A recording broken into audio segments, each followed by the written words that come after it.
கிறிஸ்துக்குள் மிகவும் அன்பாக நேசிக்கப்பட்டிருக்கிற அருமையான சகோதர சகோதரிகளே, பிதாவாகிய தேவனாலும் ஆண்டவராகிய இயேசு கிறிஸ்துவினாலும் கிருபையும் சமாதானமும் உண்டாவதாக என்ற அன்பின் வாழ்த்துக்களோடு கூட இந்த நாளிலேயும் நாம் பார்க்க போகிற இந்த ஒரு காரியம் என்ன அப்படின்னா, போன வாரம் சொன்னபடியாக ஸ்பியூரியஸ் வேர்சஸ். ஸோ இப்போ நம்ம பார்க்கும்போது இது இந்த spurious text in the Bible அப்படிங்கிறப்போ அது ஒரு சேர்க்கப்பட்ட வார்த்தைகள் அப்படின்னு சொல்றாங்க. ஸ்பியூரியஸ்னா என்ன அர்த்தம் அப்படிங்கிறப்ப சேர்க்கப்பட்ட அல்லது தேவையில்லாத, வேண்டப்படாத அப்படின்லாம் சொல்லி அதுக்கு அர்த்தம் கொடுக்குறாங்க. ஸோ அப்போ நம்ம வேதத்தை படிக்கும்போது நமக்கு எது தப்பு எது சரி அப்படிங்கிறத நாம் ரொம்ப கண்ணும் கவனமா இருக்க வேண்டும்.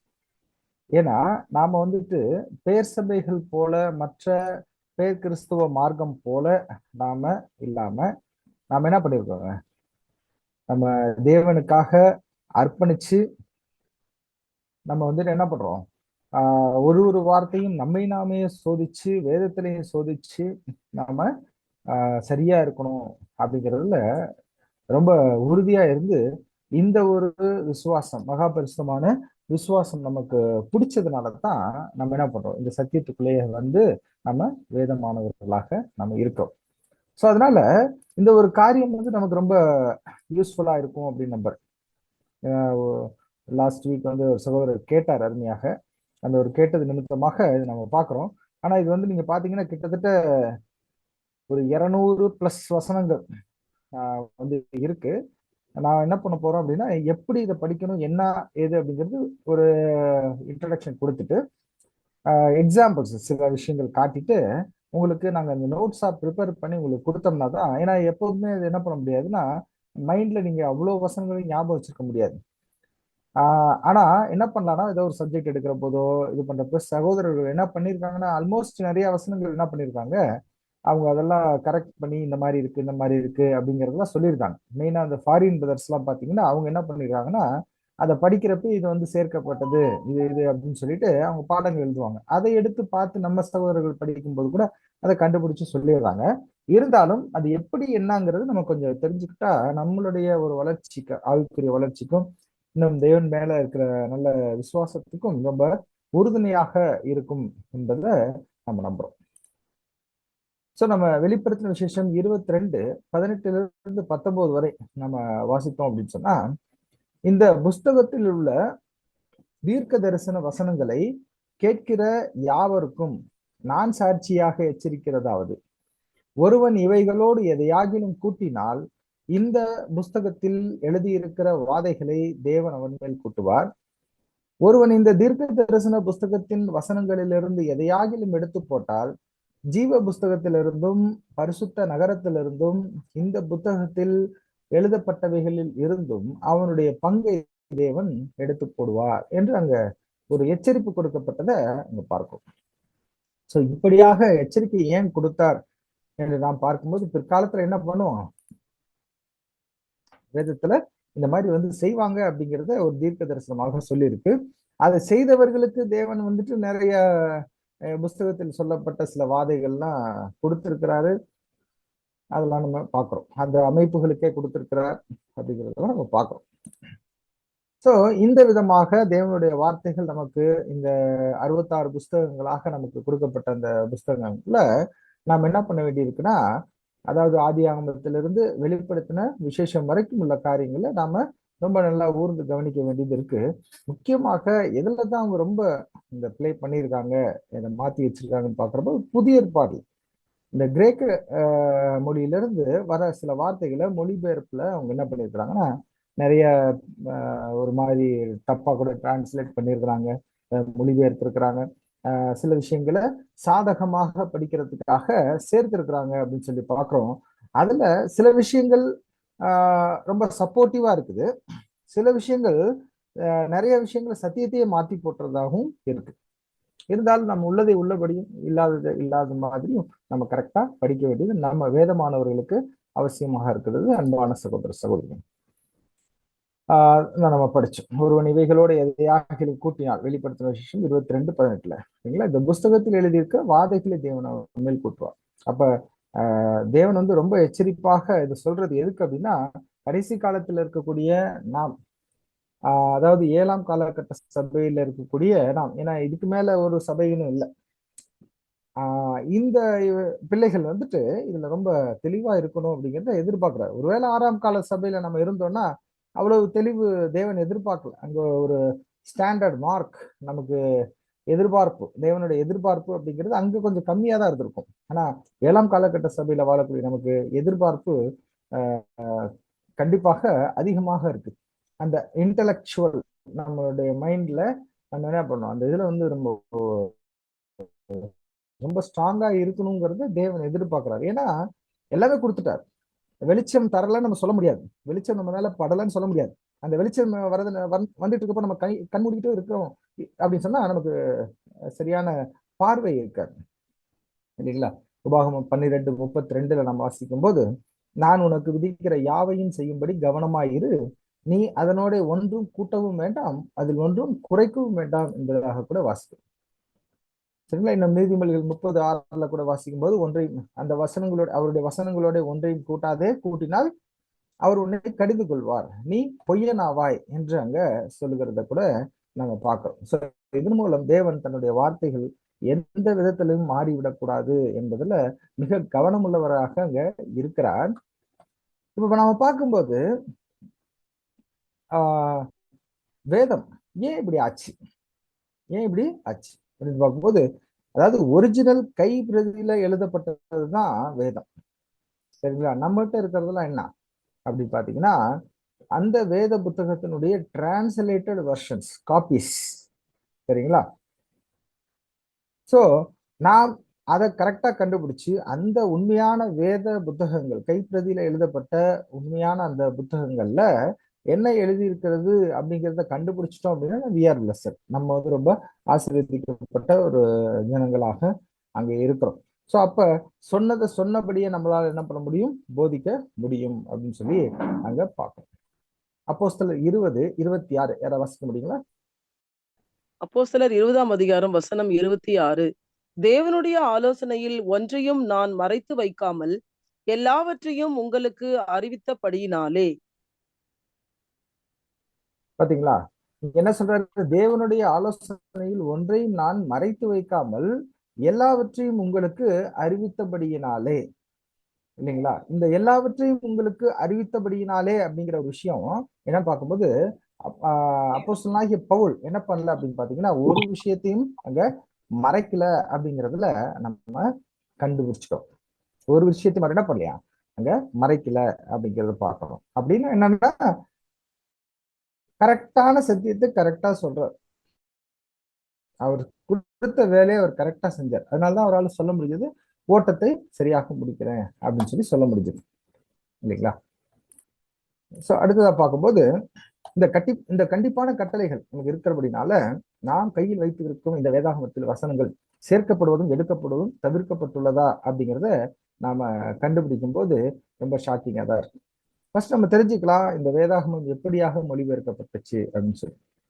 அதாவது அச்சு இயந்திரங்கள், பிரிண்டிங் மெஷின்ஸ் கண்டுபிடிக்கிறதுக்கு முன்பாக அவர்கள் என்ன பண்ணியிருந்தாங்கன்னு பாக்குறோம். ஆடு மாடு இந்த தோள்கள்ல ஆணியிலையோ ஏதாவது இரும்பு கூர்மையான முள்ளுகள்லயோ என்ன பண்ணுவாங்க, அந்த தோல் சுருள்ல கீறி கீறி கீறி அவங்களுடைய அந்த வார்த்தைகள் எல்லாம் எழுதுவாங்க.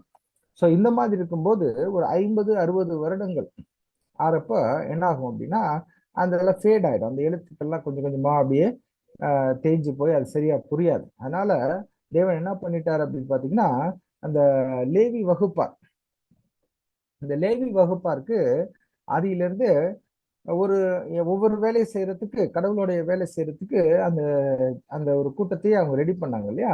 அதுல இந்த வேதத்தை திரும்ப திரும்ப எழுதுறதுக்கும் என்ன பண்ணியிருந்தாங்கன்னா அதே ஆளுங்களை வச்சிருந்தார். அது மாதிரி எழுதி கொண்டே வந்துட்டு இருப்பாங்க. ஸோ இப்படி வந்துட்டு இருக்க போது என்ன ஆயிடுச்சு, அதாவது எப்போ வரைக்கும் எழுதுனாங்க அப்படிங்கிறப்ப பார்க்கும்போது பேப்பர் கண்டுபிடிக்கிற வரைக்கும் எழுதிட்டு இருந்திருக்காங்க.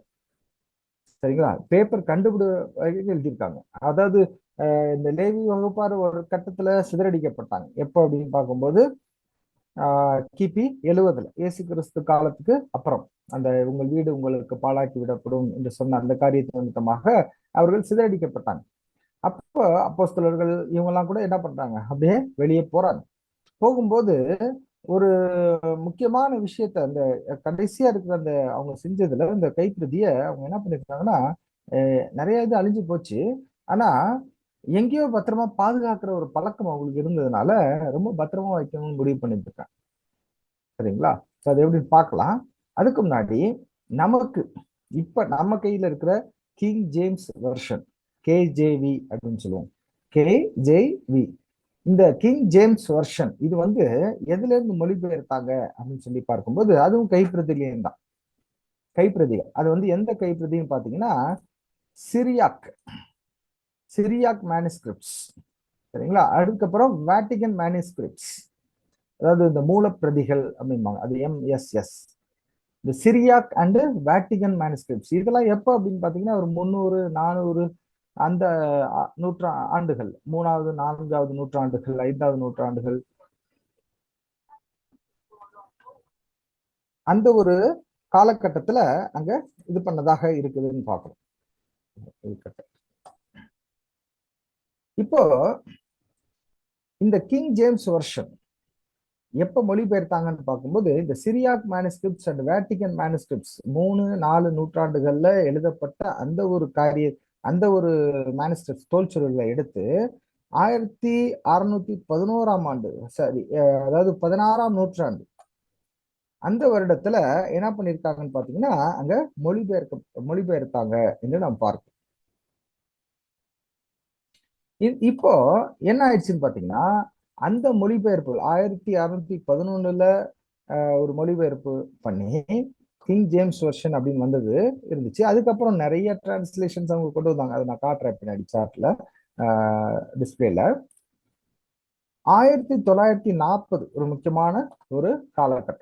இந்த 1940 இந்த ஒரு வருடத்துல சவக்கடல், அதாவது டெட் சி அப்படிங்கிற ஒரு இடத்துல கும்ரான் அப்படிங்கிற கேவ், அதாவது ஒரு குகை, அந்த குகையில என்ன பண்ணியிருந்திருக்காங்கன்னு பாத்தீங்கன்னா அந்த அதாவது இரண்டாவது இது வந்து என்ன சொல்றாங்கன்னா இரண்டாவது இயேசு கிறிஸ்துக்கு அப்புறம் ஒரு இரண்டாவதா எழுதப்பட்ட தோல்சுருள்கள் அப்படின்னு மாதிரி சொல்றாங்க. ஃபர்ஸ்ட் பிரிண்ட் கிடைக்கல, செகண்ட் பிரிண்ட் இது, அதாவது கையில் எழுதப்பட்ட செகண்ட் பிரிண்ட். இதை வந்து என்ன பண்ணிருக்காங்கன்னு பாத்தீங்கன்னா இதை அழிச்சிருவாங்க அப்படின்னு சொல்லிட்டு எல்லாரும் இந்த சிதறி போற காலகட்டத்துல ஒரு நல்ல குடுவைகள்ல போட்டு உப்பு போட்டு அந்த உப்பு கடலுடைய உப்புகள் போட்டு நல்லா பதப்படுத்தி என்ன பண்ணிருக்காங்க, ஒளிச்சு சென்றிருக்காங்க. இத கிட்டத்தட்ட எவ்வளவு 2000 வருஷத்துக்கு அப்புறம் இல்லைங்களா, கிட்டத்தட்ட 1940 இல்லைங்களா, இந்த 40 வருஷம் கிட்டத்தட்ட ஒரு 19 நூற்றாண்டுகளுக்கு அப்புறம் அந்த இந்த ஜியாலஜிஸ்ட் என்ன பண்றாங்க, இந்த காலேஜ்ல இருந்து போய் அந்த இதெல்லாம் தோண்டி அகழ்வாராய்ச்சி செய்வாங்க இல்லைங்களா, அவங்க எல்லாம் என்ன பண்ணிருக்காங்க, ஜியாலஜிஸ்ட் அப்புறம் இந்த என்ன சொல்லுவாங்க அகழ்வாராய்ச்சி செய்யறவங்களுக்கு என்ன சொல்லுவாங்க, ஓகே, அந்த அகழ்வாராய்ச்சி செய்யறவங்க அங்க போய் தோண்டி தோண்டி தேடி பார்த்துட்டு இருக்கும்போது இந்த குடுவைகளாக மண் குடுவைகள் கிடைச்சது. இங்க இருக்கு பாத்தீங்களா, இதுக்குள்ள ஓபன் பண்ணி பார்த்தா தோல் சுருள்கள் இருக்கு. இந்த தோல் சுருள்களை பத்திரமா எடுத்து கொண்டு போய் அவங்க என்ன பண்றாங்க, அதை வெளியுலகத்துக்கு கொண்டு வராங்க. கொண்டு வந்து பார்க்கும்போது அந்த வார்த்தைகளுக்கும் இந்த சிரியாக் அண்ட் வாட்டிகனஸ், அதாவது 3-4 நூற்றாண்டுகளுக்கு அப்புறம் எழுதியிருக்காங்க பாத்தீங்களா, அதுக்குமே கொஞ்சம் டிஃபரன்ஸ் இருக்கிறதெல்லாம் பார்த்துருக்காங்க. கொஞ்சம் டிஃபரன்ஸ் பண்ணி வச்சிருக்கிறாங்க. ஏன்னா இந்த ரோம மார்க்கம் அந்த அரசாங்கம் என்ன பண்ணிருச்சு, அங்க வந்துருச்சு. கான்ஸ்டான்டின் வந்து கிறிஸ்டியன் ஆனதுக்கு அப்புறம் இவங்களுடைய அநேக காரியங்களை என்ன பண்ணிருக்காங்கன்னு பாத்தீங்கன்னா அந்த கைப்பிரதிகள்ல சேர்த்துருக்காங்க. ஸோ இப்ப கிறிஸ்தவ மண்டலம் என்ன பண்ணுதுன்னு பாத்தீங்கன்னா அந்த ரோம மார்க்கம் மட்டும் இல்லாம ஆங்கிலிக்கன் சர்ச்சஸ், அடுத்த புரோட்டஸ்டன்ட், நிறைய புரோட்டஸ்டன்ட் சர்ச்சஸ், டினாமினேஷன் எக்கூமெனிக்கல் அப்படின்னு சொல்லுவாங்க. ஸோ இவங்க எல்லாம் சேர்ந்து ஒன்னா சேர்ந்து நாம் என்ன பண்ணலாம், அந்த எண்ணெய், அதாவது அந்த கும்ரான் கேவ்ல இருந்து எடுத்த அந்த இரண்டாவது எழுத்து வடிவத்துல இருக்கிற அந்த தோல் சுருள்கள்ல இருக்கிற வார்த்தைகளை நாம என்ன பண்ணலாம், மொழிபெயர்க்கலாம், இதோட கம்பேர் பண்ணியும் பார்த்துக்கலாம். வச்சுக்கலாம் அப்படின்னு சொல்றப்போ அவங்களுக்குள்ள நிறைய பிரச்சனைகள்லாம் இருந்திருக்குது. இருந்தாலும் எப்படி எழுதணும்னு பாத்துருக்காங்க. உடனே என்ன பண்ணிட்டாங்க, அதுல இல்லாத சில வார்த்தைகளை, அந்த இதுல இல்லாத சில வார்த்தைகள் இதுல சேர்க்கப்பட்டிருக்குது அப்படின்னு கண்டுபிடிச்சிட்டு அதை எடுக்கிறதுக்கு அந்த பெரிய டினாமினேஷன் ரோமன் கேத்தலிக்கோ இல்ல மற்றவர்களோ இல்ல அவங்களுடைய தியாலஜிஸ்ல என்ன பண்ணிருக்காங்கன்னு பாத்தீங்கன்னா அதுக்காக தான் மேக் பண்ணிருக்காங்க இல்லைங்களா. அந்த தியாலஜியன்ஸ் வந்து ரொம்ப இது பண்ணதுனாலையும் எங்க அந்த வார்த்தைகளை கூட எடுக்காம பிராக்கெட் போட்டு விட்டாங்க. நிறைய இடத்துல பிராக்கெட் போட்டு அங்க வச்சிருக்கிறத நம்ம நிறைய இடங்கள்ல பார்க்கலாம். நம்ம பேசிக்ல படிக்கிற போது கூட அதை நம்ம கண்டுபிடிச்சிருக்கோம். சோ இந்த கும்ரான் தீவிலிருந்து எடுக்கப்பட்ட அந்த ஒரு கைப்பிரதி மேனுஸ்கிரிப்ட்ஸ் அதிலிருந்து எடுக்கக்கூடிய சில டிரான்ஸ்லேஷன் என்னன்னு பாத்தீங்கன்னா நியூ இன்டர்நேஷனல் வெர்ஷன் அப்படின்னு சொல்லுவாங்க. அதாவது திருவிவிலியம் அப்படின்னு சொல்லி பார்க்கணும். திருவிவிலியம் இதுல வந்து கிட்டத்தட்ட நமக்கு கண்டுபிடிக்கிறதுக்கு நிறைய எவிடன்சஸ் அங்க இருக்குது அப்படின்னு சொல்லி பார்க்கணும். ஸோ வேதாகமத்துல இதான் பாத்தீங்கன்னா இந்த திருவிவிலியம் அப்படிங்கிற அந்த புக்கு அநேகமா எல்லாருக்கும் இது தெரியும் நம்புறேன். ஸோ இங்க நாம படிக்கிற போது அது நான் ஒரு இன்ட்ரடக்ஷன் சொல்லிடுறேன் உங்களுக்கு. சேர்க்கப்பட்ட ஒரு 2 பெரிய பகுதிகள் என்ன அப்படின்னு சொல்லி நம்ம கண்டுபிடிச்சோம் அப்படின்னா மார்க் 16ஆம் அதிகாரம் 9 20 வசனங்கள். மார்க் 16 9 20. இப்போ பாத்தீங்கன்னா இந்த பைபிள்ல உங்களுக்கு அது ஒரு போட்டோ எடுத்து வச்சிருக்கேன். அதனுடைய பகுதிகள் பாத்தீங்கன்னா மார்க் 16 9 20 வசனங்கள் முடியும். ஸோ இங்க பாத்தீங்கன்னா கீழே ஒரு ஹிண்ட்ஸ் அங்க கொடுத்திருப்பாங்க. அதனுடைய டீட்டெயில் என்ன அப்படின்னா ஜூம் பண்ணி காட்டுறேன். ஸோ இந்த அடைப்புக்குறிக்குள் உள்ள இந்த வசனங்கள் எப்படி போட்டாங்கன்னா சில முக்கியம் இல்லாத கையெழுத்து படிகளில் மட்டுமே காணப்படுகிறது அப்படின்னு போட்டாங்க. என்ன சொல்றாங்க, இதுல இல்லைன்னு சொல்லாம எப்படி அழகா போட்டிருக்காங்க பாருங்க. இந்த அடைப்புக்குறி இங்க இருக்கு பாத்தீங்களா. வாரத்தின் முதல் நாள் காலையில இயேசு உயிர் தெழுந்த பின்பு மகதல்லா மரியாவுக்கு தோன்றினார். அவரிடமிருந்து தான் அவர் 7 பேய்களை ஓட்டி இருந்தார். மரியா புறப்பட்டு சென்று இயேசுவோடு இருந்தவர்களிடம் இதை அறிவித்தார். அவர்கள் துயரற்று அழுது கொண்டிருந்தார்கள். அவர்கள் உயிரோடு இருக்கிறார்கள் என்று மரியா அவரை கண்டார் என்று கேட்டபோது அவர்கள் நம்பவில்லை. இப்படியே வந்து வந்து வந்து வந்து எங்க வரைக்கும் வந்துருச்சுங்க, எங்க வரைக்கும் வந்துருச்சு 20வது வசனம் வரைக்கும். இங்க பாருங்க, இங்க இருக்கு பாத்தீங்களா பிராக்கெட். இந்த 20வது வசனம், இவ்வாறு அவர்களோடு பேசிய பின்பு ஆண்டவர் இயேசு விண்ணேற்றம் அடைந்து கடவுளின் வலதுபுறம் அமர்ந்தார். அவர்கள் புறப்பட்டு சென்று எங்கும் நற்செய்தியை பறைசாற்றினார்கள். ஆண்டவரும் உடனிருந்து செயல்பட்டு நிகழ்ந்த அரும் அடையாளங்களால் அவர்களுடைய வார்த்தையை உறுதிப்படுத்தினார். இப்பேற்பட்ட இவ்வளவு பெரிய முக்கியமாக நிறைய இது ஒரு தியாலஜியில ஒரு முக்கியமா பேசுவாங்க. நம்மளுக்கு கூட இது தெரியாத காலகட்டத்துல என்ன பண்ணிருப்போம்னா இதை பேசியிருப்போம் இல்லைங்களா. சோ அப்ப அடைப்புக்குறிக்குள்ள இந்த வசனங்கள் சில முக்கியமில்லாத கையெழுத்து படிகளில் மட்டுமே காணப்படுகிறது. அப்ப முக்கியமான கையெழுத்து பதி அப்படின்னா என்னன்னா நம்ம அந்த பழைய 2ஆம் நூற்றாண்டுல கிடைக்கப்பட்ட அந்த NIV எழுதுனாங்க இல்லைங்களா, அதனுடைய பிரதிகள். அப்புறம் சினியாட்டிக் அண்ட் வாட்டிகன்ஸ், இது ரெண்டுக்குமே கூட கொஞ்சம் கொஞ்சம் டிஃபரன்ஸ் இருக்கிறதாக கூட நம்ம பார்க்க முடியுது. அடுத்தது ஒரு பெரிய பகுதி என்ன அப்படின்னா யோவான் 7:53 8ஆம் அதிகாரம் 1ஆம் வசனம் வரைக்கும். சோ இதுல பாத்தீங்கன்னா இதுல என்ன பண்ணியிருக்கிறாங்க பாருங்க, அடைப்புக்குறிக்குள் உள்ள இந்த வசனங்கள் பல முக்கியம் கையெழுத்து பிரதிகள் காணப்படவில்லை அப்படின்னு போட்டாங்க. சரிங்களா. சோ இந்த மாதிரியாக இங்க இருக்கு. அப்ப 7ஆம் அதிகாரம் 53 இங்க பாத்தீங்கன்னா ஒரு பிராக்கெட் இருக்கும் இல்லைங்களா. இங்க ஒரு பிராக்கெட் இங்க இருக்கு. அதுல இருந்து 8ஆம் அதிகாரம் 11ஆம் வசனம் வரைக்கும் உள்ள பிராக்கெட்.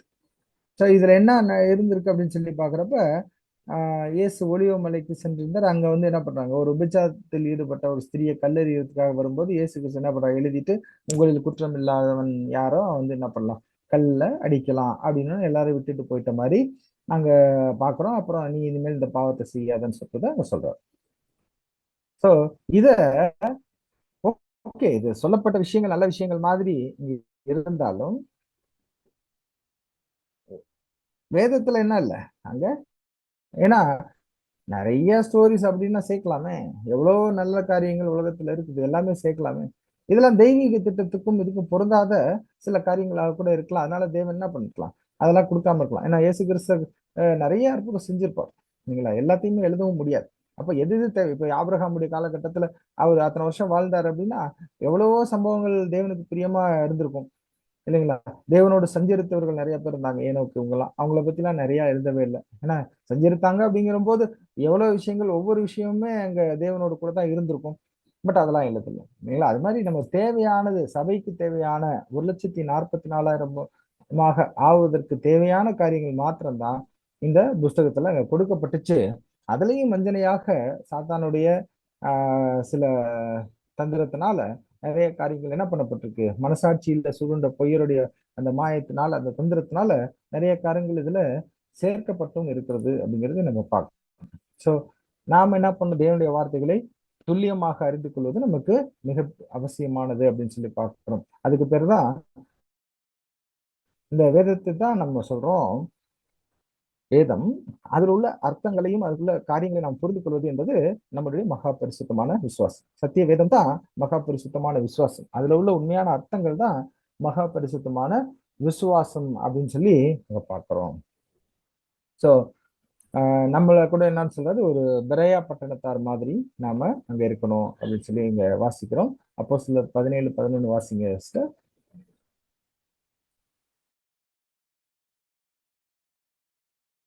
அப்போஸ்தலர் 17ஆம் அதிகாரம் வசனம் 11. அந்த பட்டணத்தார் மனோவாஞ்சையாய் வசனத்தை ஏற்றுக்கொண்டு காரியங்கள் இப்படி இருக்கிறதா என்று தினந்தோறும் வேத வாக்கியங்களை ஆராய்ந்து பார்த்ததினால் தெஸ்லோனிக்கியில் உள்ளவர்களை பார்க்கிலும் நற்குணசாலிகளாய் ஆனார்கள். பாருங்க எவ்வளவு அருமையான ஒரு வசனம், எல்லாரையும் ஊக்கப்படுத்தக்கூடிய ஒரு வசனம் இல்லைங்களா? சோ இந்த பெரேயா பட்டணத்தார் அப்படிங்கிறவங்க இது நம்ம ஐக்கியத்துல மாத்திரம் இல்லை, உலகத்துல உள்ள எல்லா டினாமினேஷன்லயும் இதை வந்து என்ன பண்றாங்கன்னு பாத்தீங்கன்னா ஊக்கப்படுத்துறாங்க. ஆனா வேற நோக்கத்துல அவங்க படிக்கிறதுனால, இல்ல அந்த தெய்வீக திட்டம் அவங்களுக்கு தெரியாததுனால அவங்களால என்ன பண்ண முடியல, உண்மையான சத்தியங்களை அவரால் புரிஞ்சுக்க முடியல இல்லைங்களா? ஆனா இந்த பெரேயா பட்டணத்தார் செய்த காரியங்கள் வேதத்துல அவங்களுக்கு ரொம்ப ஒரு அப்ரிசியேஷன் அவங்களுக்கு கொடுக்கப்பட்டிருக்குது அப்படிங்கிறத நம்ம பார்க்கிறோம். ஸோ இதனாலதான் நாம் கூட என்ன பண்றோம் அப்படின்னு பாத்தீங்கன்னா, பெரையா பட்டணத்தார் மாதிரி பெரையன் ஸ்டடி அப்படின்னு சொல்லி நம்ம வச்சுட்டு என்ன பண்ணுவோம், அதிகமாக அங்க நம்ம படிக்கிற காரியங்கள்லாம் பார்க்கணும்.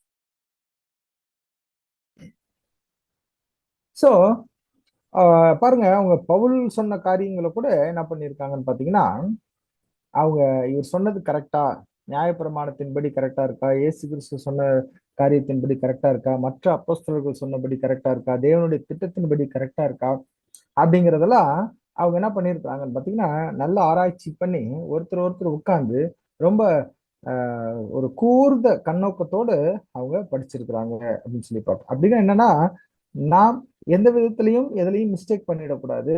நம்ம உத்தமமாக தேவனுக்கு அதுல என்ன நமக்கு தெரியுது, இந்த உத்தமமாக படிக்கிறோம் அப்படிங்கிறதுடைய அர்த்தம் என்ன அப்படின்னு சொன்னா, நான் தேவனுக்கு ரொம்ப பிரியமா நடக்க ஆசைப்படுறோம் அப்படிங்கிறது தான். ரொம்ப பிரியமாக நடக்க ஆசைப்படுறோம் அப்படிங்கிறது தான் முக்கியமான அதில் உள்ள உள்நோக்கமாக அங்க இருக்குது என்று பார்க்கிறோம். சோ யோவான் 8:44 பார்க்கும்போது, சாத்தானை குறித்து அவன் மனுஷ கொலைபாதனா இருக்கிறான், இருளை வெளிச்சம் என்றும் வெளிச்சத்தை இருள் என்று சொல்கிறவனா இருக்கான், அவன் பொய்யனா இருக்கான், பொய்க்கு பிதாவுமா இருக்கிறான், அவன் பேசும்போது பொய்யில தன் சொந்தத்திலிருந்து எடுத்து பேசுறான் அப்படிங்கிறதெல்லாம் நம்ம பார்த்திருக்கோம். அதனால அந்த மாதிரியான ஒரு தந்திரத்துக்குள்ள நாமளும் மாட்டிக்கொள்ளாதபடிக்கு, சாத்தானுடைய தந்திரங்கள் தெரியாதவைகள் அல்லவே அப்படின்னு சொல்லி இருக்கிற நம்ம அந்த வசனம் படிக்கிறோம் பாத்தீங்களா, அதுக்கு ரொம்ப கரெக்டா நம்ம இருக்கணும். சாத்தானுடைய தந்திரம் எப்படியெல்லாம் நடக்கும் அப்படிங்கறது நம்ம புரிஞ்சுக்கணும். சாத்தான் வந்து ரொம்ப தந்திரசாலி, ரொம்ப புத்திசாலி, அவன் ஏமாத்துறது நமக்கே தெரியாமே இருக்கும். கரெக்டுங்களா? எப்படி ஏமாத்தி இருக்கான் அப்படின்னு நம்ம புரிஞ்சுக்க முடியாது. இல்ல நான் வந்து சாத்தான்கிட்ட ஏமாற மாட்டேன், நான் வந்து எல்லாம் தெரிஞ்சிருக்கேன் அப்படின்னு சொன்னீங்கன்னா, சொல்றப்ப நீங்க ஏமாந்துட்டீங்கன்னு அர்த்தம். சரிங்களா? சொல்றப்ப நீங்க ஏமாந்துட்டு இருக்கீங்க அப்படிங்கிறது அர்த்தம். ரொம்ப ஜாக்கிரதையாக இருக்கணும் அன்பான சகோதர சகோதரிகளை. ஏன்னா அவன் ரொம்ப பெரிய ஞானி. அவன் எப்படி ஏமாத்துவான் அப்படிங்கிறது நமக்கு தெரியவே தெரியாது.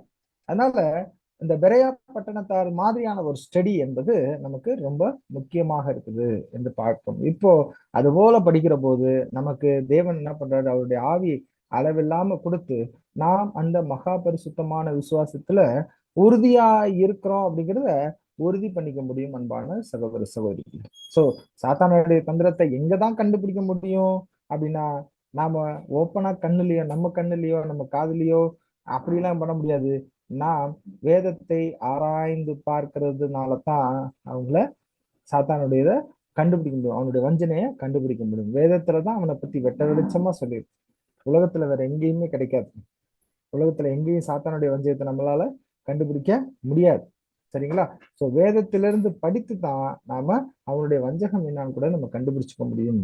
சோ நாம் நம்மை மகா பரிசுத்தமான விசுவாசத்துல உறுதிப்படுத்திக் கொள்ள வேண்டும் அன்பான சகோதர சகோதரிகளே. சோ அநேக காரியங்களை நாம வேதத்துல முறையாக படித்து கொண்டு கற்றுக்கொண்டோமா, அல்லது பாரம்பரியமாக அறிந்துள்ளோமா, அல்லது மற்றவர் சொல்வதை அப்படியே நம்பிக்கொண்டு இருக்கிறோமா, எது சரி அப்படிங்கிறது நாம தெரிஞ்சுக்கணும். அப்ப வேதத்துல முறையாக படித்து அறிவதுதான் சரியான ஒரு முறையாக இருக்கிறது என்று நாம் பார்க்கிறோம். சோ தேவனுடைய வார்த்தைகளை படிப்பதில் நாம் மிக கவனமாக இருக்கணும் என்பதை நம்ம ஒரு இன்ட்ரடக்ஷனா வச்சுக்கிறோம்.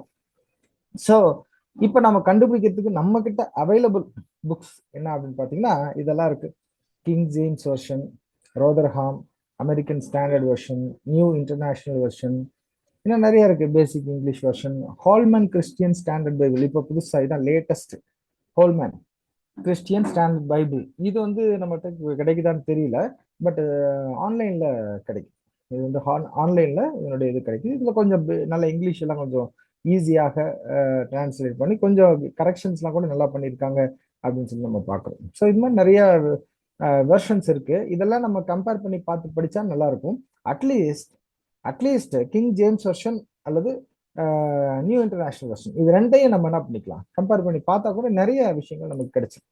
ஸோ இந்த வேதத்துல எப்படி இந்த வேதங்கள் டிரான்ஸ்லேட் ஆகப்பட்டதுன்னு பார்க்கறப்ப ஒரிஜினல் மேனுஸ்கிரிப்ட்ஸ் 100 ஏடியில இல்லைங்களா, 1500 பிசில இருந்து 100 ஏடி வரைக்கும் அதுல பாக்குறப்ப கோடெக்ஸ் அலெக்சாண்ட்ரியாக்ஸ், சினியாட்டிக்ஸ் இல்லைங்களா, இது மாதிரி நிறைய அங்க பாக்குறோம். வாட்டிகனஸ் பாக்குறோம். இதுல இருந்து இந்த ஏன்ஷியன் காப்பீஸ் எல்லாம் சில பண்ணியிருக்காங்க. அதுல மெசோரிட்டிக், லாட்டின் இதெல்லாம் வருது. இதுல டிண்டேல், ஜான் விக்லிஃப் இவங்கெல்லாம் இதை பார்த்துதான் அவங்க என்ன பண்றாங்க, சில டிரான்ஸ்லேட் பண்றாங்க. ஸோ இதுல இருந்து நிறைய வந்து இப்படியே இதுல இருந்து அதிகமாக டிரான்ஸ்லேட் பண்ணி king James version, American Standard version வரைக்கும் என்ன பண்ணிருக்காங்க பார்த்துருக்காங்க. ஸோ இதுல இருந்து நேரா அடுத்து என்ன பண்ணிருக்காங்க பாத்தீங்கன்னா, இந்த கும்ரான் டெட் சி ஸ்க்ரோல்ஸ்ன்னு சொல்றோம் இல்லைங்களா, சாக்கடல் கிடைக்கப்பட்ட இந்த தோல் சுருள்கள், இந்த கும்ரான் அதுல இருந்து டைரக்டா என்ன பண்ணிருக்காங்க பாத்தீங்கன்னா, இத்தனை பைபிள் இது மூணையும் கம்பேர் பண்ணி, இந்த எல்லாத்தையுமே கம்பேர் பண்ணி இத்தனை பைபிள் எழுதியிருக்காங்க.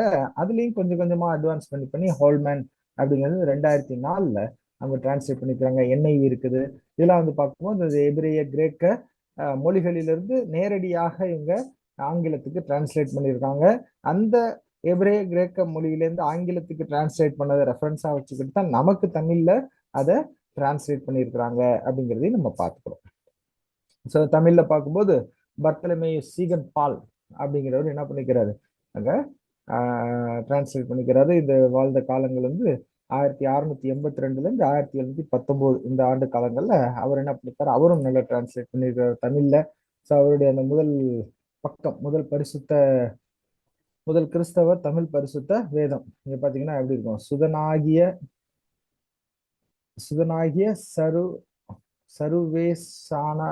சர்வேசனாய் இருக்கிற எசு கிறிஸ்து நாதரானவர் அப்படிங்கிற மாதிரி அவங்க எழுதிருக்காங்க. நமக்கு படிக்கிறதுக்கு கூட நிறைய முடியல.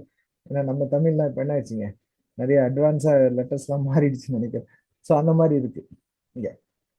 ஸோ பழைய புதிய உடன்படிக்கைகள் இந்த மாதிரி எழுதி அங்க இப்ப இது பண்ணியிருக்கிறாங்க. ஸோ இது அவருடைய கையெழுத்து அப்படின்னு சொல்றாங்க. ரொம்ப முக்கியமான வேலை செஞ்சிருக்காரு.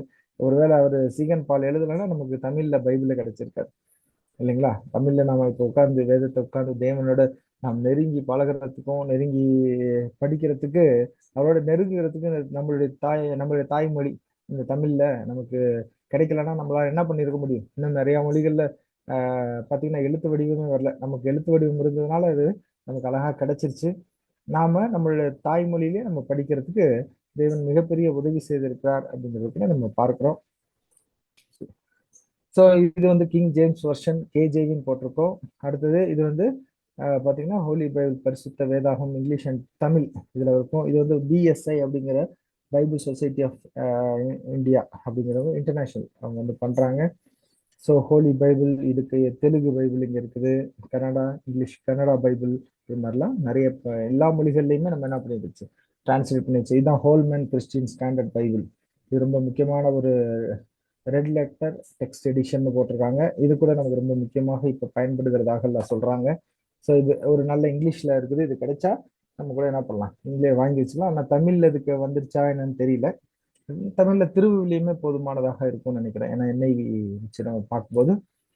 அன்பான சகோதர சகோதரர்களே, நாம் இங்க பார்க்குறோம் வேதத்தின்படி நம்ம என்ன பண்ணணும் அப்படின்னா பேசணும். சாத்தான் நம்மள ஈஸியா அப்படி பேசல அப்படின்னு சொன்னா வஞ்சித்துருவோம் அப்படின்னு பார்ப்போம்.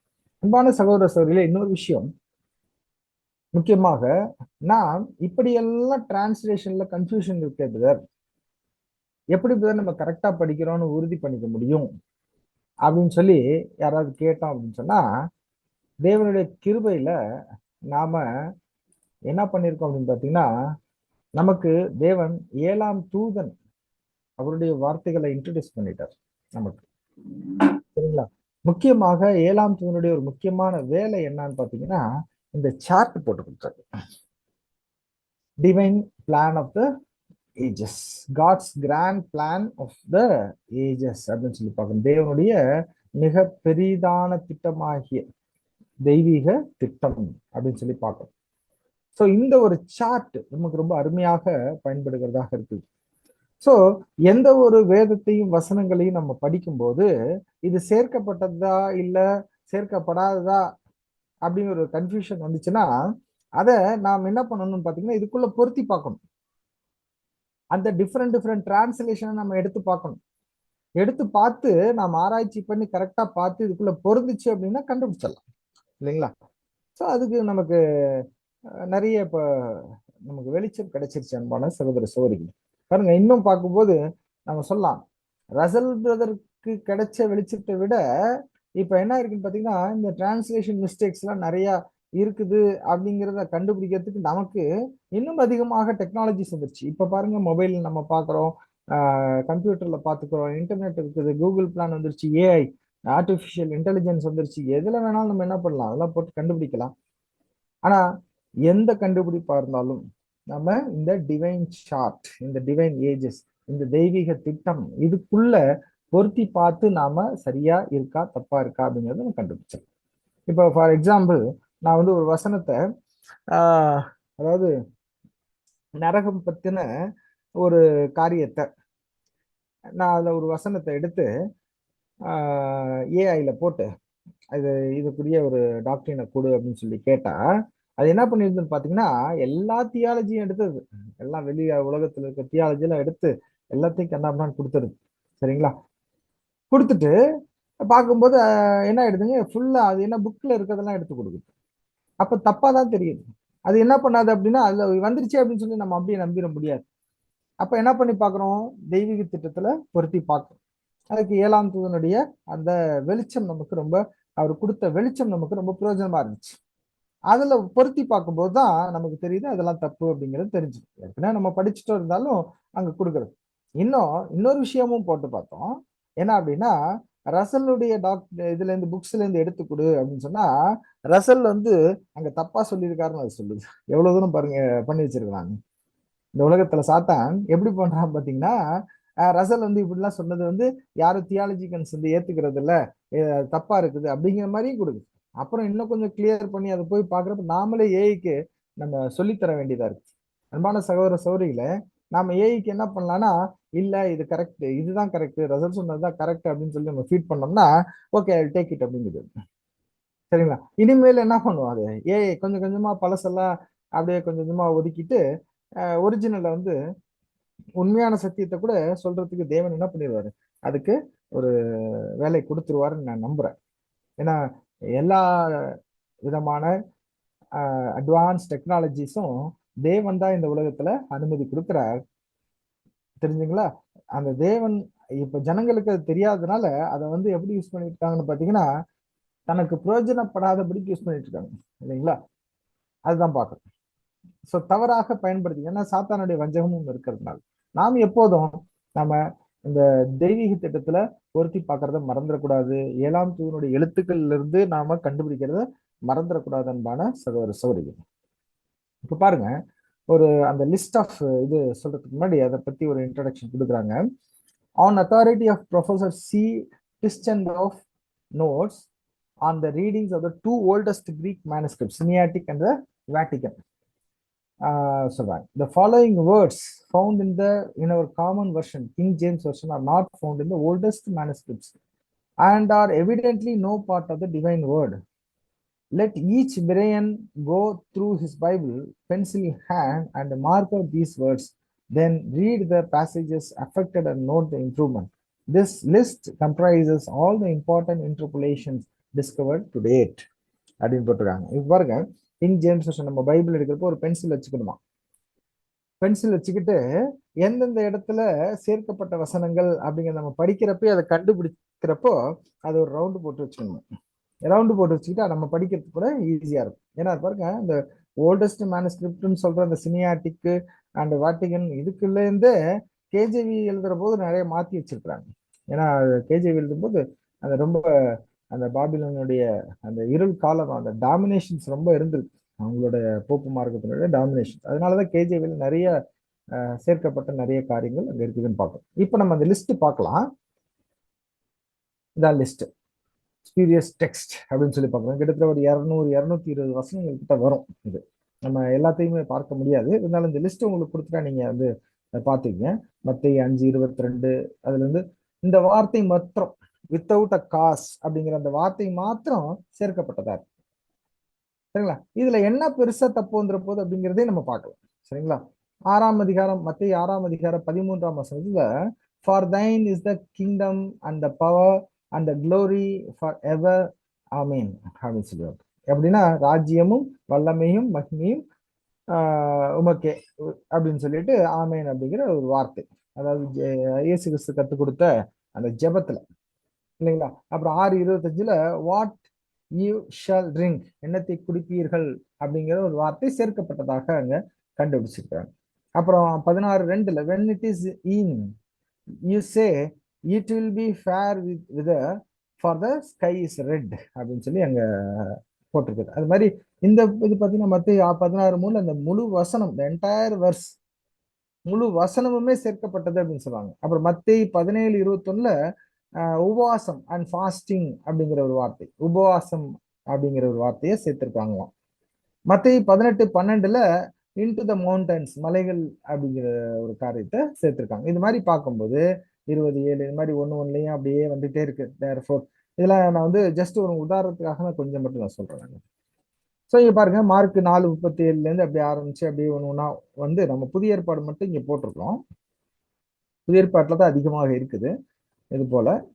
ஏன்னா புதிய ஏற்பாட்டு தான் யார் கையில இருந்துச்சுன்னு பாத்தீங்கன்னா, இவங்க பெயர் சபை கைக்குள்ள அவங்க அதிகமாக அவங்க தொட வேண்டி இருந்துச்சு. இயேசு கிறிஸ்துவனுடைய உபதேசங்களையும் அப்போஸ்தலர்கள் எழுதின காரியங்களையும் அப்புறம் அவங்களா சேர்க்கக்கூடிய சில காரியங்களும் இங்க இருந்துச்சு அப்படின்னு சொல்லி பார்க்கிறோம்.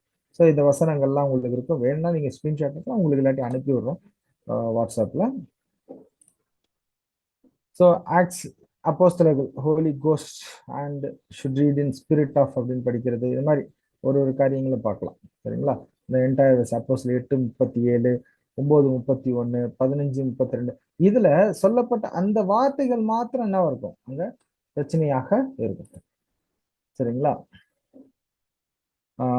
பாருங்க, லூக்கா ஃபார் எக்ஸாம்பிள், லூக்கா 2:23-34 இயேசு கிறிஸ்து இவர்கள் அறியாமல் செய்கிறார்கள், இவர்களை மன்னியும் அப்படின்னு சொல்ற அந்த சிலுவையில் இருக்கும்போது சொன்ன அந்த வார்த்தை, father forgive them for they know not what they do அப்படிங்கிற ஒரு வார்த்தை. இது நமக்கு பழக்கப்பட்ட ஒரு விஷயம். இயேசு கிறிஸ்து 7 வார்த்தைகள் பேசினாருன்னு சொல்லுவாங்க சிலுவையில்.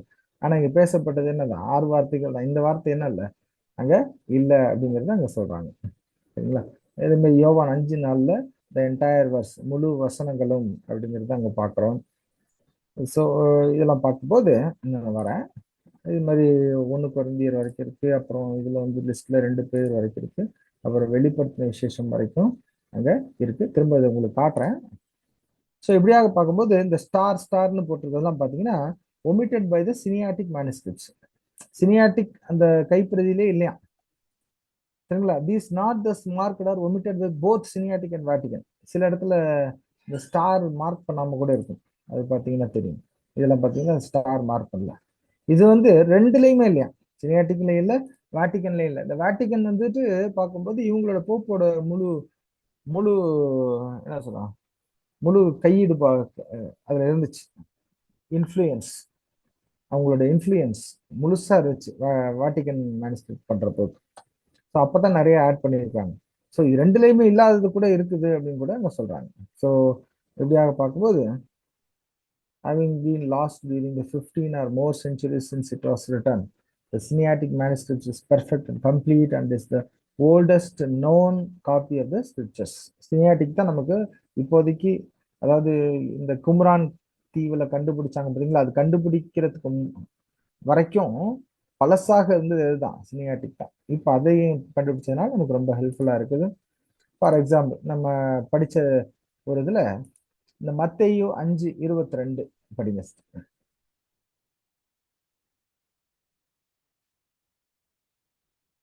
மத்தேயு 5ஆம் அதிகாரம் வசனம் 22.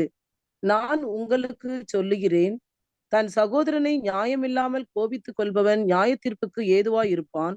தன் சகோதரனை வீணென்று சொல்லுகிறவன் ஆலோசனை சங்க தீர்ப்புக்கு ஏதுவாய் இருப்பான்.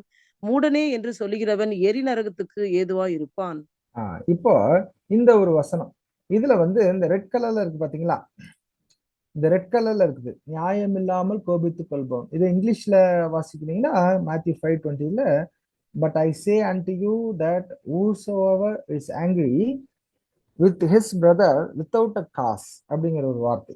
இது என்ன பண்ணிருக்காங்க, சேர்க்கப்பட்ட ஒரு காரியமாக அந்த லிஸ்ட்ல நம்ம பார்த்தோம். மத்தேயு 5:22 பாத்தீங்களா, இந்த லிஸ்ட் மத்தேயு 5:22 வித்தவுட் அ காஸ் அப்படின்னு சொல்லி இங்க போட்டிருக்காங்க. அதை நம்ம பார்க்கணும். சரி, இதுல என்ன பிரதர் தப்பு? இப்ப இந்த கோபித்துக் கொள்பவன் அப்படிங்கிறதுக்கு என்ன பண்ணிருக்காங்க, ஒரு அடைமொழி மாதிரி போட்டிருக்காங்க. ஆமா, நான் உங்களுக்கு சொல்லுகிறேன், தன் சகோதரனை நியாயம் இல்லாமல் கோபித்துக் கொள்வோம் நியாய தீர்ப்புக்கு எதுவாக இருப்பான். கரெக்ட் தானே, இல்லைங்களா? கரெக்ட் தானே அப்படின்னு சொன்னா, ஆனா அந்த நியாயம் இல்லாமல் வித்தவுட் அ காஸ் அப்படிங்கிற ஒரு வார்த்தை சேர்க்கல. அப்பனா என்ன அர்த்தம்? இதுல பெருசா டிஃபரன்ஸ் வந்துருதுன்னா ரொம்ப பெருசு வரும். நான் உங்களுக்கு சொல்லுகிறேன், தன் சகோதரனை கோபித்துக் கொள்வோம் நியாய தீர்ப்புக்கு எதிராக இருப்பான். அவ்வளவுதான்.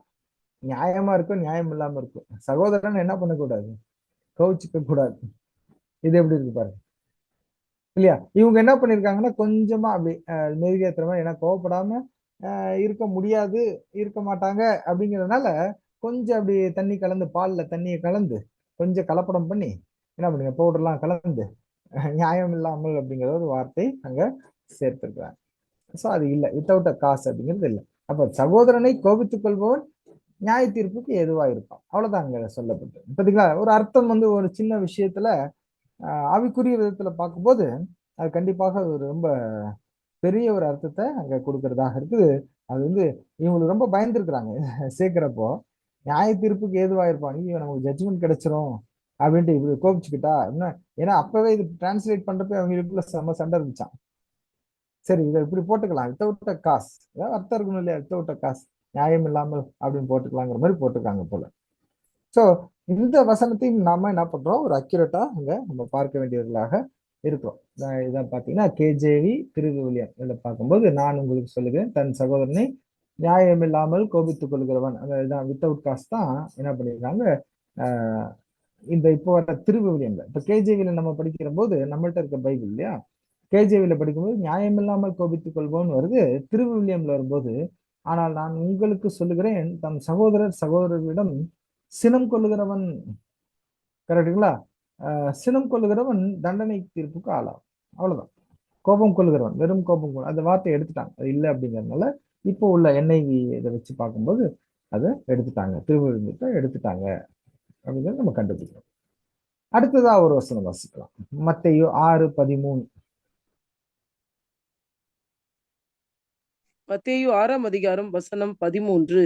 எங்களை சோதனைக்குட்பட பண்ணாமல் தீமை நின்று எங்களை ரட்சித்துக் கொள்ளும். ராஜ்யமும் வல்லமையும் மகிமையும் என்றென்றைக்கும் உம்முடையவைகளே, ஆமேன் என்பதே. அன்பான சகோதர சகோதரிகளே, இங்க பார்க்கும்போது மத்திய 6:13 எங்களை சோதனைக்கு உட்பட பண்ணாமல் தீமையினின்று எங்களை ரட்சித்துக் கொள்ளும். இது நமக்கு நல்லா தெரியும். நம்முடைய ஜெபம் இது ராஜ்யமும் வல்லமையும் மகிமையும் என்றென்றைக்கும் உம்முடையவைகளே, ஆமேன் என்பதே. உண்மைதான். அது சொல்லப்பட்ட காரியம் என்னதான் உண்மைதான். ஆனா வேதத்துல அந்த இடத்துல எழுதப்படல. அவ்வளவுதான். அதான் உண்மை. சரிங்களா? சோ அப்ப உள்ளதை உள்ளதென்றும் இல்லாததை இல்லாததென்றும் நம்ம கரெக்டா கண்டுபிடிச்சுக்கணும். கரெக்டா? எப்போதும் அது ராஜ்யம் வல்லமை எல்லாமே தேவன் யாருக்கு தான் கொடுக்க போறாரு? இயேசு கிறிஸ்து தான் கொடுக்க போறாரு. கரெக்ட். பிதாவாகிய தேவனோட தான் அதெல்லாம்.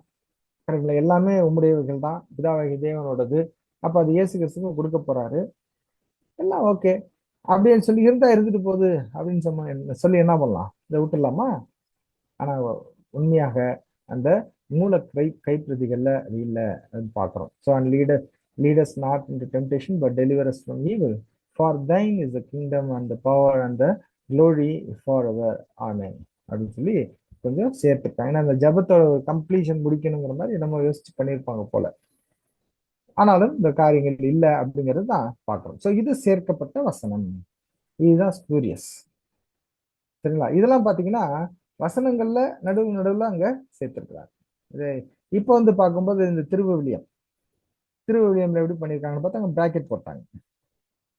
எங்களை சோதனைக்கு உட்படுத்ததையும் தீயோனிடமிருந்து எங்களை விடுவியும் அப்படின்னு போட்டு ஆட்சியும் வல்லமையும் மாட்சியும் என்னென்றைக்கும் உண்மைக்கு ஆமீன் அப்படின்னு சொல்லி என்ன பண்ணாங்க, அங்க பிராக்கெட் போட்டு விட்டாங்க. ஸோ இதை எடுக்கவும் மனசு இல்லை. எடுக்கிறதுக்கு மற்ற இவங்க எதிர்ப்பு தெரிவிச்சிருப்பாங்க, அந்த இதை சேர்த்தவங்க, அந்த ஒரு அமைப்பு. அதனால என்ன பண்ணிட்டாங்க, சரி இருக்கட்டும், இந்த பிராக்கெட் போட்டுருக்கோம், தெரிஞ்சுக்கிறவங்க தெரிஞ்சுக்கிட்டு தெரியாதவங்க விட்டுருங்க அப்படிங்கிற மாதிரி. இல்லைங்களா? சரி, அடுத்ததா ஒரு வசனம் பிடிக்கலாம். மத்தேயு 6:25. மத்தேயு 6:25. ஆகையால் எண்ணத்தை உண்போம் எண்ணத்தை குடிப்போம் என்று உங்கள் ஜீவனுக்காகவும் எண்ணத்தை உடுப்போம் என்று உங்கள் சரீரத்துக்காகவும் கவலைப்படாதிருங்கள் என்று உங்களுக்கு சொல்லுகிறேன். ஆகாரத்தை பார்க்கிலும் ஜீவனும் உடையை பார்க்கிலும் சரீரமும் விசேஷித்தவைகள் அல்லவா? இங்க பார்க்கும்போது எண்ணத்தை உண்போம் எண்ணத்தை குடிப்போம் அப்படிங்கிற ரெட்ல போட்டுருக்கு பாத்தீங்களா? இந்த எண்ணத்தை குடிப்போம், வாட் யூ ஷால் ட்ரிங்க் அப்படிங்கிறது பழைய அந்த கைப்பிரதிகள்ல இல்லையா? நியாயமா இருக்கு இல்லைங்களா? அப்படியே ஒரு ஃப்ளோல விட்டாங்க, எண்ணத்தை உண்போம் எண்ணத்தை குடிப்போம் அப்படிங்கிற ஒரு ஃப்ளோல எழுதியிருக்காங்க போல. ஸோ ஆனா என்ன இருக்குன்னா இந்த வார்த்தை இல்லை. அப்ப எண்ணத்தை உண்போம் என்று உங்கள் ஜீவனுக்காகவும் எண்ணத்தை உடுப்போம் என்று உங்கள் சரீரத்துக்காகவும் கவலைப்படாதீர்கள். அழகா எழுதியிருக்காங்க. ஏன்னா இது வந்து எண்ணத்தை உண்போம் என்று உங்கள் ஜீவனுக்காகவும் சரியா தான் இருக்குது, அர்த்தமும் சரியா தான் இருக்கு. நடுவில் சேர்க்கிறப்போ இன்னும் கொஞ்சம் எக்ஸ்ட்ரா ஆர்டர் போட்ட மாதிரி இருக்கு. பட் பைபிள்ல உண்மையான கைப்பிரதிகள்ல அது இல்லை அப்படின்னு கண்டுபிடிச்சிருக்காங்க. ஆனா கேஜேவில 16ஆம் நூற்றாண்டுல இந்த மொழிபெயர்த்த போது இதை சேர்த்திருக்கிறாங்க, அந்த பாபிலோன் அமைப்பு அப்படிங்கிறது நம்ம பார்க்கணும். ஸோ இது மாதிரி கொஞ்சம் கொஞ்சமா ஒரு பாதிப்பில்லாத மாதிரி சேர்த்துட்டு வந்து மிகப்பெரிய பாதிக்கக்கூடிய விஷயங்களையும் இவங்க சேர்த்துக்கலாம். சரி, இப்ப இது மாதிரி இடையில சேர்த்தது பார்த்தோமா? இப்ப பார்க்கலாம். இது பாருங்க, முழு வசனமுமே அங்க இதாயிட்டு கேஜேவில பார்க்கும்போது மத்தேயு 16:2-3 இதை பார்க்கும்போது படிங்க. மத்தேயு 16:2-3. அவர்களுக்கு அவர் பிரதியுத்தரமாக, அஸ்தமனமாகிற போது செவ்வானம் விட்டிருக்கிறது, அதனால் வெளிவாங்கும் என்று சொல்லுகிறீர்கள். உதயமாகிற போது செவ்வானமும் மந்தாரம் ஆகிறது, அதனால் இன்றைக்கும் காற்று மழையும் உண்டாகும் என்று சொல்லுகிறீர்கள். மாயக்காரரே, வானத்தின் தோற்றத்தை நிதானிக்க உங்களுக்கு தெரியுமே, காலங்களின் அடையாளங்களை நிதானிக்க உங்களால் கூடாதா? பாத்தீங்களா? இப்படி சொல்லிட்டு 4வது வசனம். வசனம் 4. இந்த பொல்லாத விபச்சார சந்ததியார் அடையாளம் தேடுகிறார்கள். யோனா தீர்க்கதரிசியின் அடையாளமே அன்றி வேறொரு அடையாளம் இவர்களுக்கு கொடுக்கப்படுவதில்லை என்று சொல்லி அவர்களை விட்டு புறப்பட்டு போனார். பாருங்க அன்பான சகோதரர்களே, இங்க இந்த ரெட்டுல போட்டிருக்க எல்லாமே சேர்க்கப்பட்டது. ஒரு வசனத்தையே சேர்த்துட்டாங்க. முன்னாடி இடையில வார்த்தைகள் தான் சேர்த்துட்டு இருந்தாங்க. இப்ப என்ன பண்ணிட்டாங்க, ஒரு வசனமே 3வது வசனம்ங்கிறது ஃபுல்லுமே சேர்த்துருக்காங்க, 2வது வசனத்துல பாதி சேர்த்திருக்கிறாங்க. ஸோ இங்க நம்ம பார்க்கும்போது ரெண்டுல பாதி சேர்த்துட்டு மூணாவதுல ஃபுல்லுமே சேர்த்திருக்காங்க. அப்போ உண்மையிலே அங்க அந்த ஒரிஜினல் கைப்பிரதிகள்ல என்னதான் இருக்குதுன்னா, அவர்களுக்கு அவர் பிரதியுத்தரமாக இந்த பொல்லாத விபச்சார சந்ததியார் அடையாளம் தேடுகிறார்கள் அப்படிதான் ஆரம்பிச்சிடுறாரு. கண்டினியூவா போயிருக்கு. இல்ல பிரதியுத்தரமாகன்னு சொல்லிட்டு பாருங்க, இது கூட ஓரளவுக்கு நமக்கு மேட்ச் ஆகுது தானே. இந்த பொல்லாத சந்ததியார் விபச்சாரம் விபச்சார சந்ததியார் அடையாளம் தேடுகிறார்கள், யோனா தீர்க்கதரிசியின் அடையாளமே இன்றி அப்படின்னு சொல்லிட்டு அங்க கொண்டு போறாரு. முக்கியமான விஷயம் இது நடுவுல சம்பந்தம் இல்லாம கலந்த மாதிரி நடுவுல வந்துடுங்க. சோ இது வந்துட்டு எப்ப கண்டுபிடிச்சாங்க அப்படின்னு பாத்தீங்கன்னா, திருவிவிலியத்துல அங்க வரும்போது அங்க கண்டுபிடிச்சிட்டாங்க. சரிங்களா? திருவிவிலியத்தை வரும்போது கண்டுபிடிச்சிட்டாங்க. அதாவது என்ஐவி டிரான்ஸ்லேட் பண்ண அந்த கும்ரான் சவக்கடல்ல கிடைச்ச அந்த சுருள்களை வச்சு இதை கண்டுபிடிச்சிருக்காங்க. இது கண்டுபிடிக்கிறப்ப ரசல் பிரதர் கூட இல்லை. சரிங்களா? ரசல் பிரதர் வந்து அவரு இது 1940 கண்டுபிடிச்சாங்க. ஆனா ரசல் பிரதர் என்ன ஆயிட்டாரு, முன்னாடியே அங்க மறிச்சிட்டார். 1916 வரைக்கும் அவங்களுக்கு என்ன கிடைச்சதுன்னா சினியாட்டிக் வாட்டிகனஸ் அந்த மேனுஸ்கிரிப்ட்ஸ் அந்த கைப்பிரதிகள் தான் கிடைச்சிருந்துச்சு. சரிங்களா? சோ இது அவருக்கு கூட தெரிஞ்சிருக்க வாய்ப்பு இல்லை. ஆனா இப்ப என்ன வச்சுங்க, இதை கண்டுபிடிச்சாச்சு. ஏன்னா அவரு என்ன கையில அவருக்கு என்ன எவிடன்ஸ் கிடைச்சதோ அதை வச்சுதான் என்ன பண்ணிருக்காரு, அவரும் அங்க எழுதியிருக்கிறார். சோ இதெல்லாம் நாம இந்த காலகட்டத்துல கடைசி காலத்துல நாம ரொம்ப தெளிவாக படிக்க வேண்டியவர்களாக இருக்கிறோம் அன்பான சகோதரர்களே. இப்ப நம்ம பிரதர்ஸ் எல்லாம் என்ன பண்ணிருக்காங்க, இது ஃபாரின்ல இருக்க பிரதர்ஸ் எல்லாம் இதெல்லாம் நிறைய அவங்களுக்கு நிறைய புக்ஸ் இதெல்லாம் இருக்கிறதுனால அதெல்லாம் கண்டுபிடிச்சு இதுக்காக பர்டிகுலரா ஒர்க் பண்ணி இதெல்லாம் நமக்கு நிறைய அங்க எடுத்து சொல்லியிருக்கிறாங்க அப்படின்னு சொல்லி பாருங்க. சரி, அடுத்ததா ஒரு வசனம் பார்க்கும்போது மத்தேயு 17:21 நம்ம வாசிக்கும் போது, இந்த ஜாதி பிசாசு ஜபத்தினாலும் மற்ற எவ்விதத்தினாலும் புறப்பட்டு போகாது என்றாருதான் கரெக்ட். ஆனா என்ன நடுவுல சேர்த்துட்டாங்க, உபவாசத்தினாலும் மே அன்றி and fasting howbeit this kind goeth not out but by prayer. அவ்வளவுதான் முடிஞ்சிச்சு. அண்ட் ஃபாஸ்டிங் அப்படிங்கிறத இந்த கடைசியில சேர்த்துட்டாங்க. அதை தமிழ்ல மொழிபெயர்க்கிறப்ப அந்த உபவாசத்தினாலும் அப்படிங்கிற ஒரு விஷயத்துக்குள்ள அங்க வருகிறதாக நம்ம பார்க்கணும். ஸோ இது ஒண்ணு நம்ம பார்க்கணும். ஸோ இது அவங்களுக்கு எப்படி என்ன காரணத்துல சேர்த்திருப்பாங்க அப்படிங்கிறது நம்ம புரிஞ்சுக்க முடியும். அடுத்தது மத்தேயு 18:12 நம்ம வாசிக்கும் போது படிங்க. மத்தேயு 18ஆம் அதிகாரம் வசனம் 12.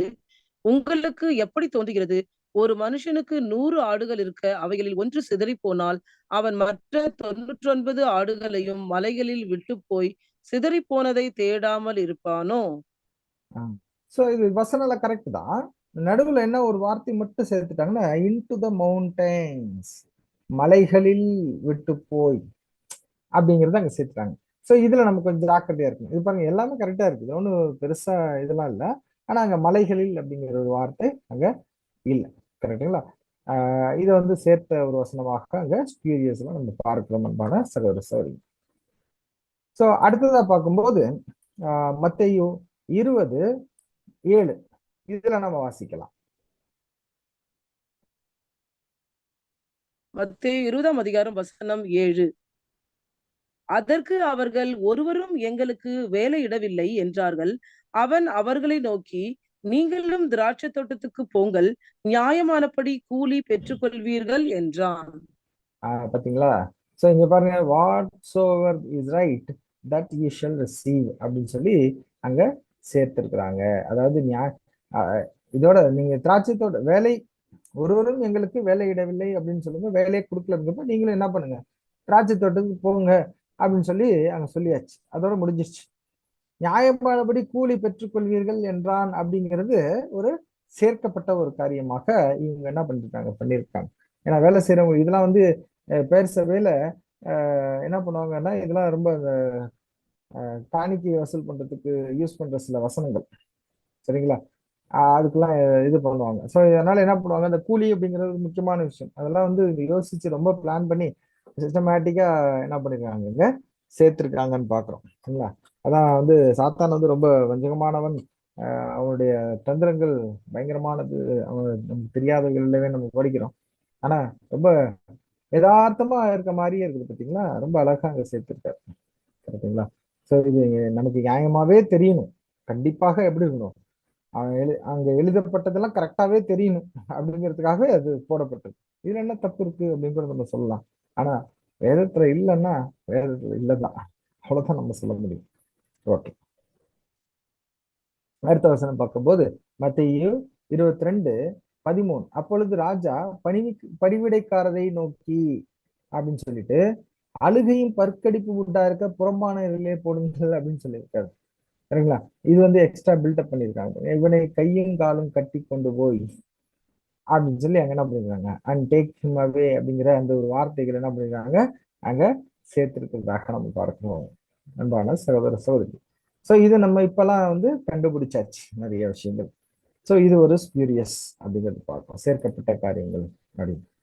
அப்புறம் மத்தேயு 23:35 வாசிக்கும் போது, நீதிமானாகிய ஆபேலின் ரத்தம் முதல் தேவாலயத்துக்கும் பலிபீடத்துக்கும் நடுவே நீங்கள் கொலை செய்த சகரியாவின் ரத்தம் வரைக்கும் தான் இருக்கு. ஆனா அந்த சகரியா யாருன்னு ஐடென்டிஃபை பண்றதுக்கு பரக்கியாவின் குமாரனாகிய, ஓகே.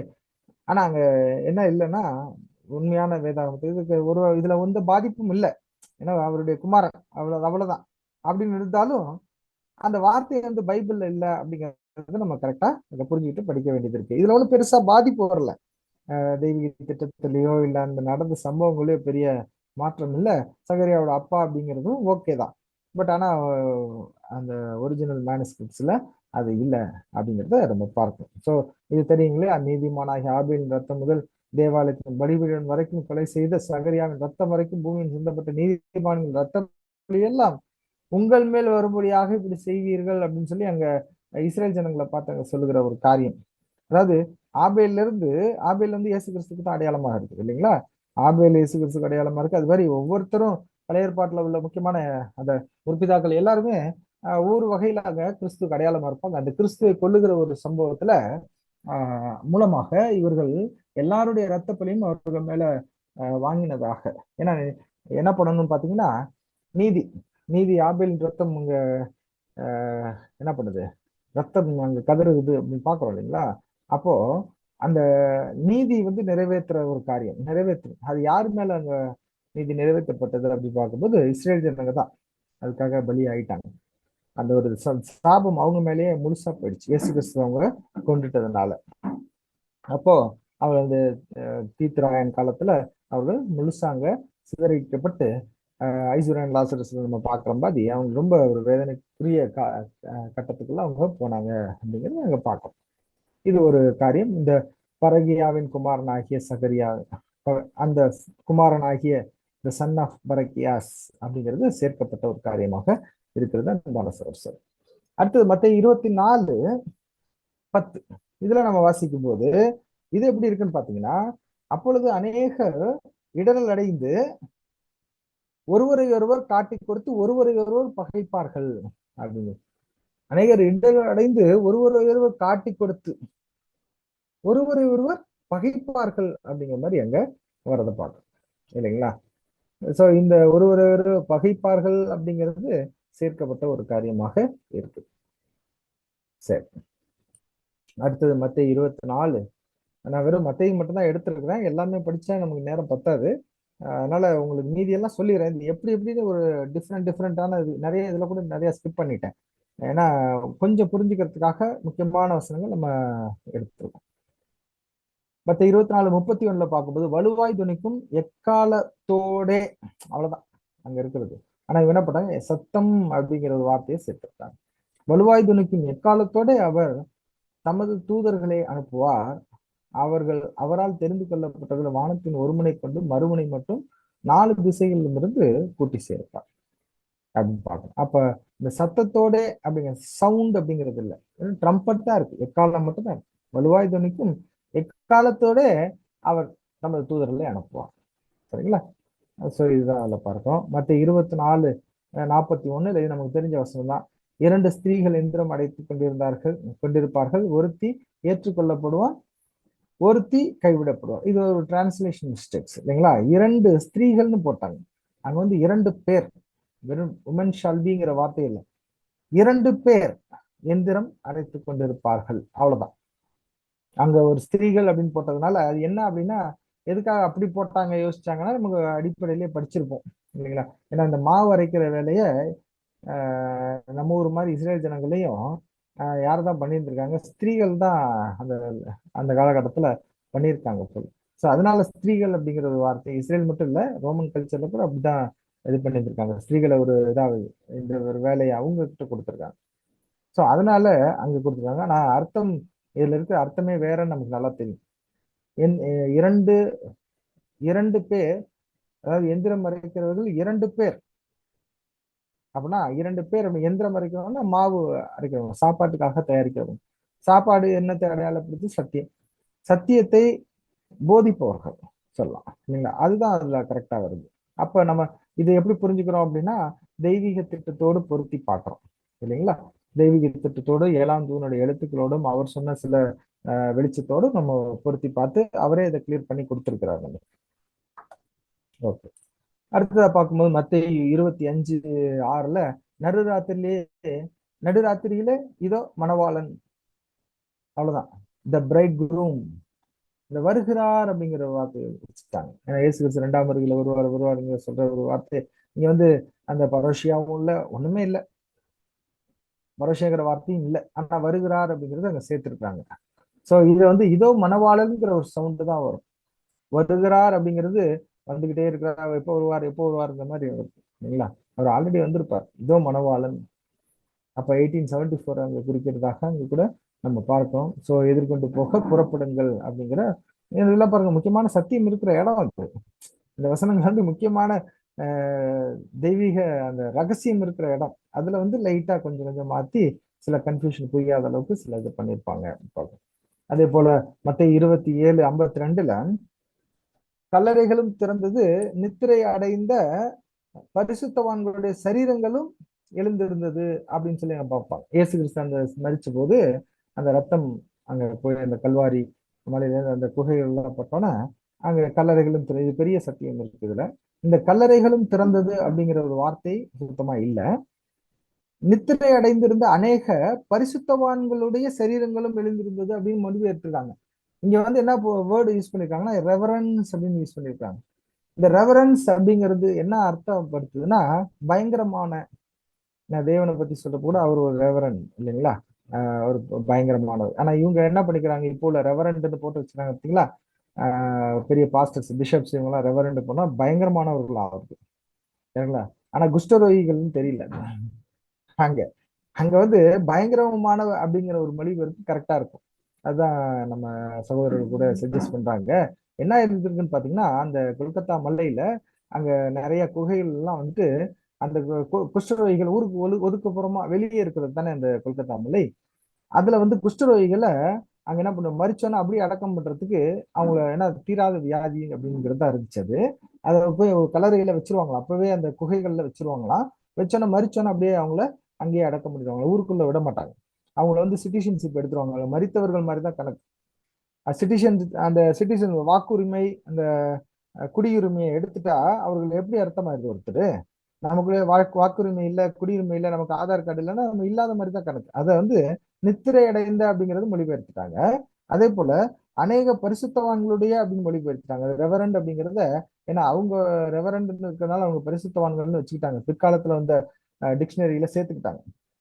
உண்மையிலேயே ரெவரண்ட் அப்படிங்கிற வார்த்தைக்கு பயங்கரமான, ஏன்னா இந்த குஷ்டரோகிகள் பார்க்கறதுக்கு பயங்கரமா இருப்பாங்க சரிங்களா? அதை வந்து பயங்கரமானவர்கள் அப்படின்னு தான் அவங்க சொல்லுவாங்க சரிங்களா? சோ அவங்களுடைய சரீரங்கள் என்ன இருக்குன்னா குணமாயிருக்கு. ஏன்னா இயேசு கிறிஸ்து மரிச்சோடனே யாரும் உயிர்த்தெழுதல இல்லைங்களா? உயிர்த்தெழுதல் எப்பதான் நடக்கும்? அவர் போய் திரும்ப வந்து நான் உங்களை இழுத்துக் கொள்வேன் ஃபர்ஸ்ட் முதலாம் உயிர்த்தெழுதல், 2ஆம் உயிர்த்தெழுதல், 3, அதுக்கப்புறம் 4ஆவது உயிர்த்தெழுதல்ல தான் என்ன பண்ண முடியும்? குஷ்டரோகிகள் இந்த உலகத்துல இருந்த எல்லாருமே அங்க உயிர்த்தெழுந்து வர முடியும். இப்ப இதை நம்ம எப்படி கண்டுபிடிக்கிறோம் அப்படின்னா, நம்ம தெய்வீக திட்டம், இந்த தெய்வீக மேலான சத்தியத்தை வச்சு அங்க கண்டுபிடிக்கிறோம் அன்பான சகோதர சகோதரிகளை.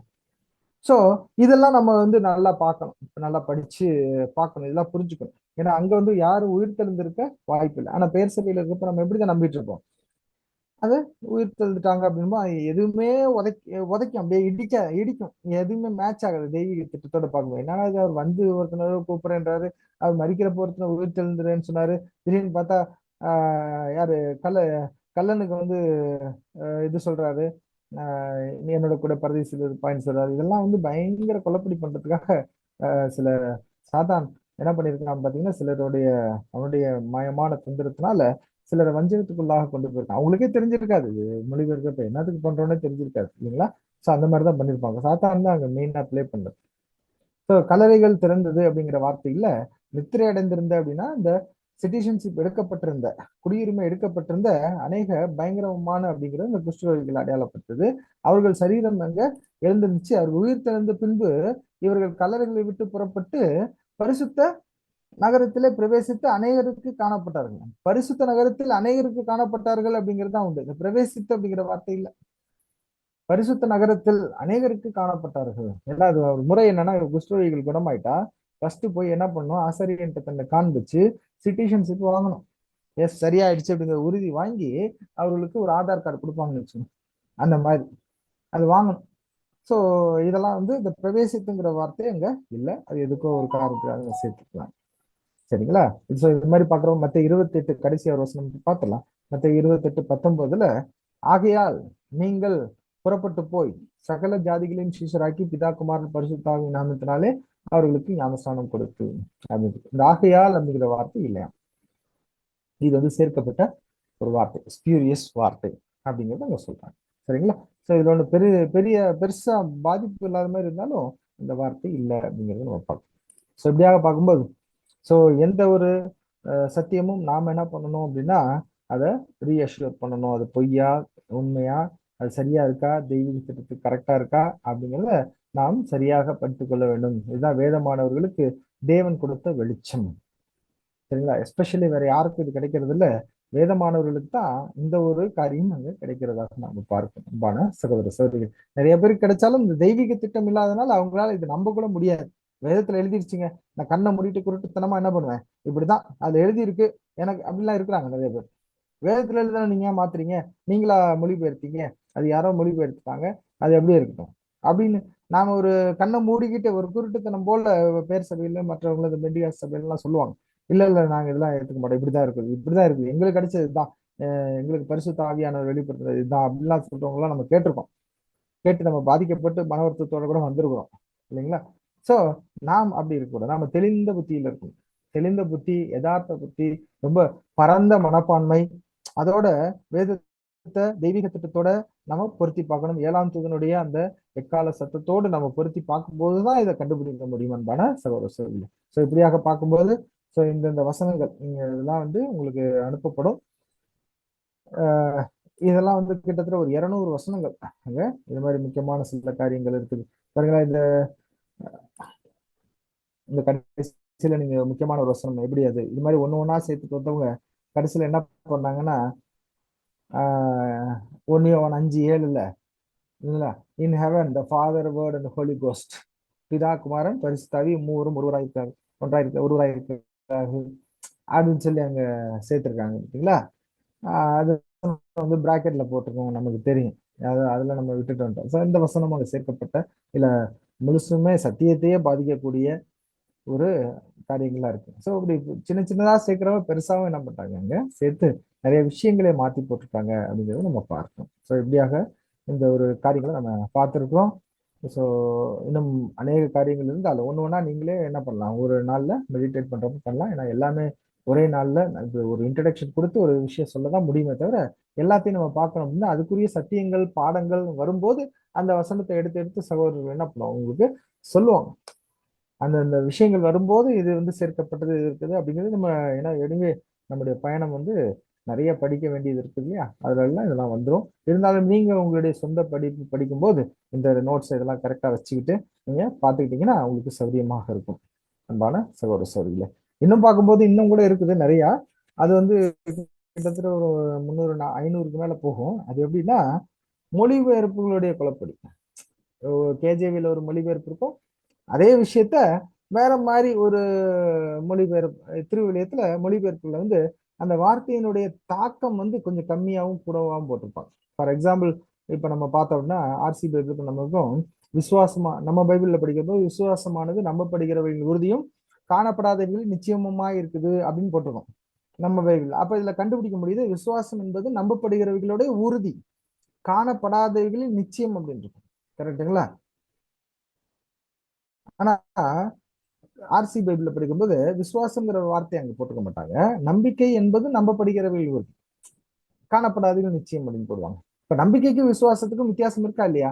நம்பிக்கை என்பது அது வந்து வேற, விசுவாசங்கிறது அது இங்கிலீஷ்ல பார்க்கும்போது ரெண்டு different word, hope and faith அப்படின்னு சொல்லி பார்க்கணும் இல்லைங்களா? ஹோப் வேற, ஃபெய்த் வேற. ஃபெய்த் வந்து ஹோப்பை விட ஜாஸ்தியானது, நம்பப்படுகிறது உறுதி அப்படின்னு சொல்லி நம்ம பார்க்கணும். ஸோ இப்படியாக அநேக காரியங்கள் இருக்கு, நமக்கு ரொம்ப பிரயோஜனமா இருக்கும் என்று விசுவாசிக்கிறோம். பொறுமையோடு கேட்ட அனைவரையும் தேவன் தாமே ஆசீர்வதிப்பாராக. ஆமென். தேங்க்யூ. தேங்க்யூ.